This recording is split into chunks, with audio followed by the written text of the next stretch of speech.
Video berdurasi 30 detik mendadak viral di Kuningan. Di video itu terlihat suasana pesta pernikahan yang menggunakan tempat di sisi jalan.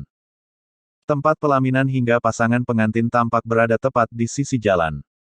Karena pesta pernikahan itu menggunakan jalan raya tanpa ditutup, otomatis berbagai kendaraan melintas resepsi pernikahan tersebut. Kemeriahan resepsi pernikahan pun mendadak berhenti saat mobil ambulans, truk pengangkut kambing hingga alat berat BKOE melintas. Tampak sejumlah tamu undangan tertawa terbahak-bahak saat Baekho mampir ke pelaminan. Bahkan, Baekho mampir ke pelaminan itu harus berhenti saat seperti menyentuh bunga-bunga di pelaminan supaya tidak rusak. Video berdurasi 30 detik itu diunggah di Instastory Instagram @noe_arashima. Di unggahan Instastory, dia menulis judul, "Indahnya weddingan di Indonesia." Saat dikonfirmasi, pemilik akun itu membenarkan dia berada di lokasi pernikahan.